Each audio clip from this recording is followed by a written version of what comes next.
Il existe des solitudes qui ne font pas de bruit, mais qui détruisent lentement. Pas en un jour, pas en une nuit, mais petit à petit, comme une fissure invisible qui finit par briser tout un mur. Chaque mariage auquel on assiste, chaque photo de couple qu'on voit défiler, chaque enfant qu'on porte dans ses bras, sans savoir si un jour on aura le sien. Et puis il y a ces regards remplis de pitié, ou pire, de jugement. Elle a un problème. Au début, on résiste. On garde espoir.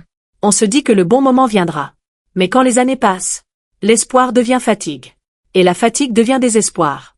Et le désespoir pousse à faire des choix qu'on ne ferait jamais en étant lucide. Parce qu'à un moment, on ne veut plus être seul. Peu importe le prix. La salle était glaciale. Pas à cause de la climatisation, mais à cause de l'atmosphère. Esther hurlait. Son corps tremblait sous l'effort, son visage était déformé par la douleur. Poussez. Encore. Cria la sage femme. Les médecins échangeaient des regards rapides. Tout allait vite. Très vite. Puis soudain, un cri. Celui d'un nouveau-né. C'est un garçon. Mais au lieu des sourires. Personne n'y parla. Quelque chose n'allait pas. La sage-femme nettoya le bébé, mécaniquement, puis s'approcha d'Esther. Votre fils. Esther, épuisée, leva lentement les bras. Mais au moment où ses yeux rencontrèrent ceux du bébé, son cœur s'arrêta. Pas littéralement, mais presque. Le bébé la regardait. Pas comme un nouveau-né. Pas comme un être qui découvre le monde. Non. Comme quelqu'un qui reconnaît. Qui sait. Qui attend. Prenez-le, insista la sage-femme. Esther le prit.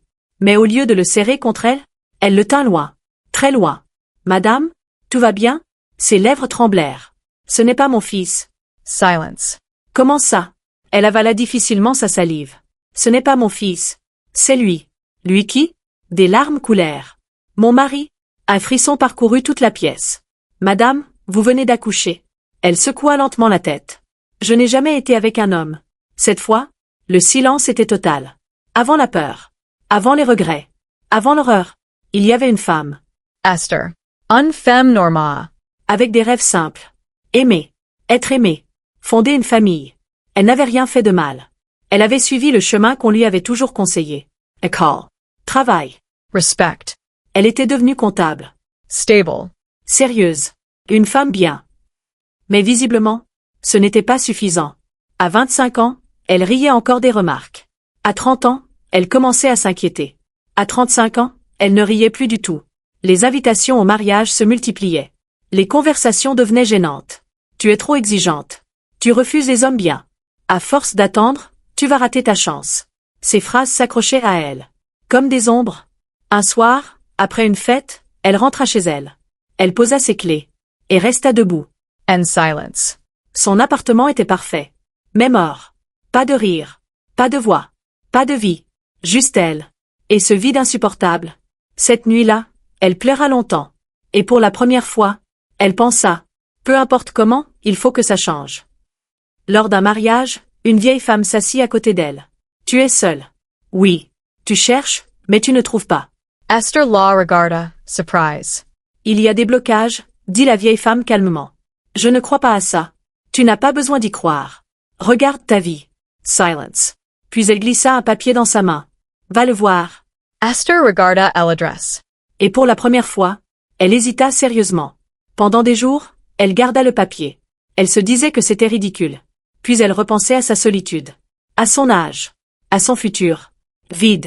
Alors elle y alla. La maison était discrète. Trop discrète.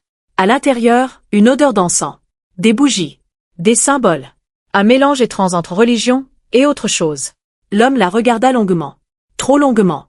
Tu es bloqué. Aidez-moi. Je peux. Pause. Lentement ou rapidement. Rapidement. Il sourit légèrement. Alors tu dois accepter un mari spirituel. Lo mot la diranja. Mais elle ne recula pas. Et après, tu ne seras plus jamais seule. Le rituel fut rapide. Trop rapide. Une boisson amère. Un collier noir. Un cercle. Puis, cette présence. Froide. Intime. Proche. Trop proche. Quelque chose était là. Avec elle. Sur elle. Elle voulait ouvrir les yeux. Mais n'osait pas. Quand tout s'arrêta, elle n'était plus la même. Mais elle ne le savait pas encore.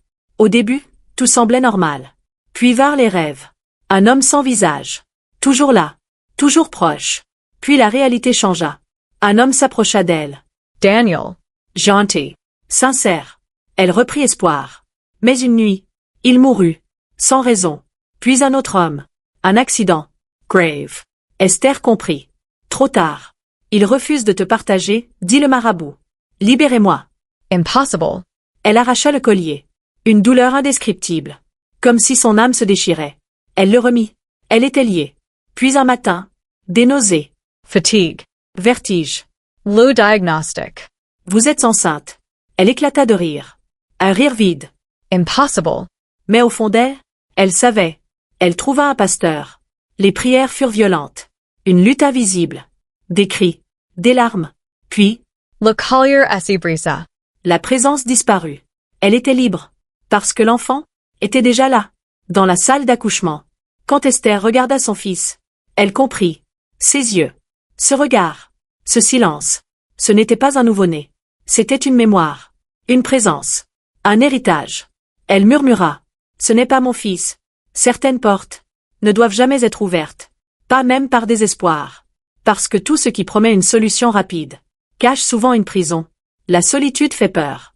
Mais elle ne tue pas. Contrairement au choix fait dans la peur. Merci d'avoir suivi cette histoire. Si elle vous a touché, abonnez-vous, likez et partagez. À très bientôt pour une nouvelle histoire.